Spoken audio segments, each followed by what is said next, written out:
por onde a gente sempre começa. Uhum. E a pergunta começa já com começa também. Como começou a sua relação com o automobilismo? Bem, eu, desde moleque, sempre gostei muito de carro, né? Por conta do meu pai também. Meu pai era viciado em automóvel. Mas eu com 15 anos, eu já tinha uma motoca, andava de motocicleta. E com 16 anos, ganhei do meu pai um Thunderbird, 1955. Já era um V8. Essa daí me paixão no meu V8. Mas eu entendi que o automobilismo, mesmo naquela época, era um esporte caro, né? Então eu concluí que primeiro eu devia trabalhar e ganhar dinheiro para depois me meter com o automobilismo. E assim foi, eu comecei a correr com 27 anos, acredito 28, em campeonatos regionais, né? E acabei gostando e me envolvendo com. Gosto muito de mecânica, sei montar e desmontar o motor. Obviamente não esses eletrônicos modernos, mas o motor convencional eu sei bem como funciona, sei manusear bem. Então foi entrou no sangue, cara. E quando a gasolina entra no sangue, ninguém tira, não tem jeito. Pior que é isso mesmo. Você viveu a transição do automobilismo raiz para um automobilismo mais tecnológico. Para você, qual a maior diferença entre essas gerações hoje, tirando a tecnologia, mas o piloto, a adaptação dele com isso, cara? Completamente nada a ver de quando eu comecei, né? Porque na época que eu comecei, um ou outro tinha um macacão de chama. Não era todo mundo que tinha um macacão de chama. A gente Era tá um falando macacão de tecido. tá falando hoje que é uma coisa básica. Hoje que é uma coisa básica, né? Uma luva de primeira, enfim. Então, o automobilismo evoluiu de um jeito que os pilotos hoje não tem um piloto que não malha, né? Por exemplo, o Alan Kodaira, eu sei que ele malha dentro da sauna. Quer dizer, é um esforço imenso, né? E você vê o cara é um cara seco, tem saúde pra caramba. Já não é mais criança, mas ele tem uma performance excelente dentro de qualquer carro de corrida, aqui, lá fora. Ele, por exemplo. Antigamente o pessoal não se importava muito com o preparo físico. Não, ninguém fazia ginástica por causa de corrida de carro. Um ou outro, muito raro, entendeu? E fazia não por causa do carro, fazia por ele. Por ele, é. Não por causa da dedicação ao automobilismo, né? E, assim, na minha época, não existia carro de corrida com direção hidráulica, imagina. Então, talvez fizesse mais efeito você fazer uma ginástica lá atrás do que hoje, né? Sim. Andava assim muito com um carro rápido, mas de pneu radial. Então era uma briga para pilotar o carro. Não era uma coisa tão fácil como é hoje, né? Hoje em dia a gente vê os carros muito próximos, muito tecnológicos, através de estudo, tal, os carros ficam bem próximos. E se fala muito que, principalmente em categorias mais elevadas, que o piloto, são os carros que definem quem vão ser campeões. Você concorda com isso e como é que era antigamente? Não, eu não concordo com isso, não. Eu acho que, claro, o papel do equipamento é super relevante, né? Mas não adianta você dar um carro top para um Zé Mané, entendeu?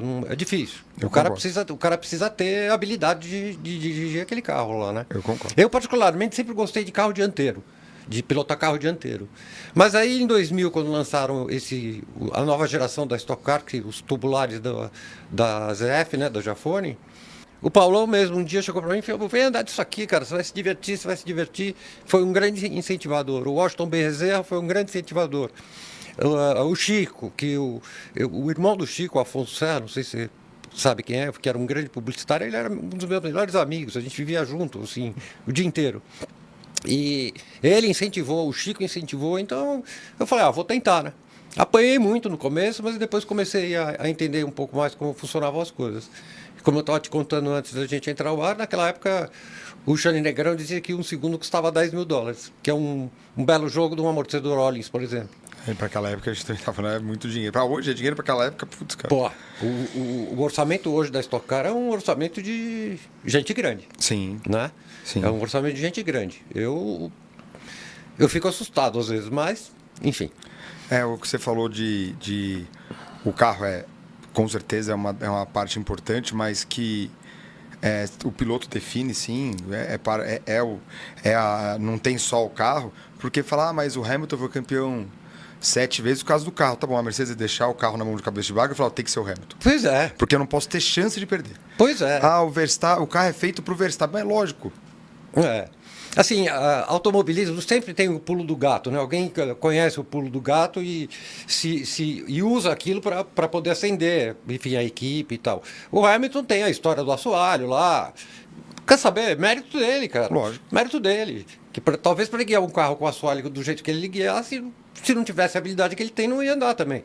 Com certeza. Então, a própria Red Bull, né? Esses anos todos, os segundos pilotos foram pessoas apagadas praticamente.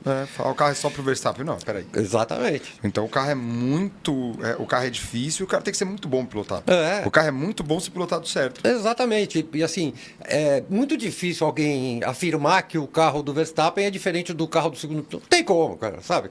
Ninguém vai produzir uma peça para um carro e não vai fazer para o outro. E o que pode ter diferença é ajuste de pilotos. Falar, eu quero um carro mais assim, mais assado, e isso é mérito do piloto. Exatamente, habilidade. Eu gosto de carro traseiro, por exemplo, entendeu?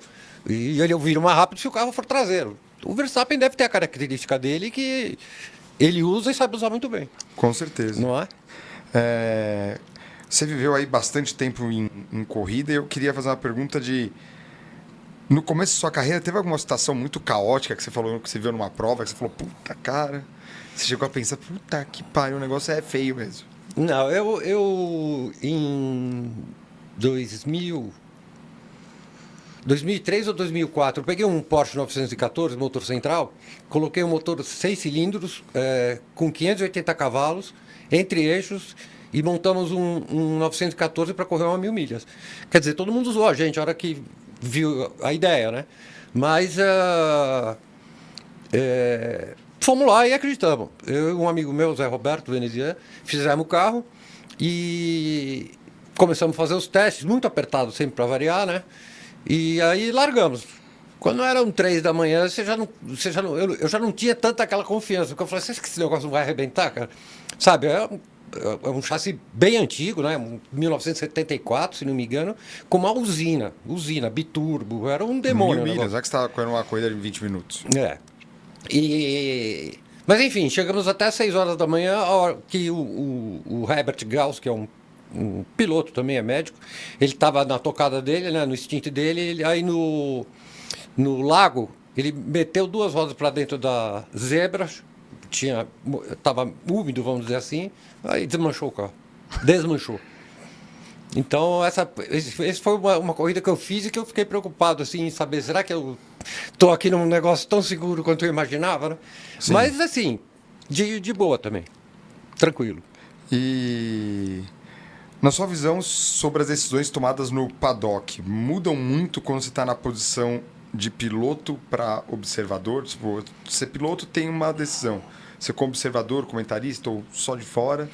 Assim, eu vejo diferença no meu modo de pensar e entender o que está acontecendo. Porque muitas vezes eu entendo que um carro vai muito bem num trecho de Interlagos, por exemplo, e no outro não. Então, o que a gente consegue entender? 2 carros não têm exatamente o mesmo alinhamento. Então, aquele ali está perdendo um pouco no laranjinha porque está com muita cambagem traseira. Então, eu analiso mais com crítica mecânica do que simplesmente com um olhar de corrida. Cara, assim, a gente sabe que quem vai assistir corrida quer ver pancada, quer ver disputa. É isso que o público gosta, a gente sabe disso, né? Mas eu já não analiso assim por esse lado. Eu gosto de analisar um pouco tecnicamente quem está guiando o carro, se o carro tem velocidade ou se não tem, qual é o aspecto de setup que foi escolhido, enfim. Eu olho mais por esse lado. Você já viu bastante piloto correr, já correu junto com bastante piloto, hoje analisa mais e tem a maior loucura que você viu de um piloto fazendo uma corrida para ganhar uma corrida, ganhar uma posição? Tem alguma que você fala, cara, esse cara não...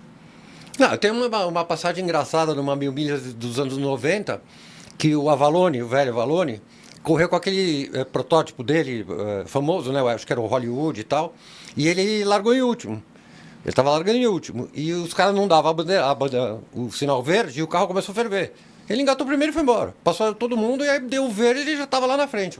Melhor tomar a penalização do que... Exatamente. Mas óbvio que o carro ferveu, não conseguiu chegar ao final. Isso foi a maior loucura que eu já vi no automobilismo. Imagina, né? talvez eu largar e o cara vai... E assim, na época da Stock Car Opala, eu me lembro de uma vez de uma de uma revolução lá entre os pilotos, eu não me lembro exatamente qual que era o motivo, que fecharam a pista com os carros, né? Até a CBA tomar uma decisão. Eu não me lembro bem o dado e a data, mas foi uma coisa mais ou menos assim também.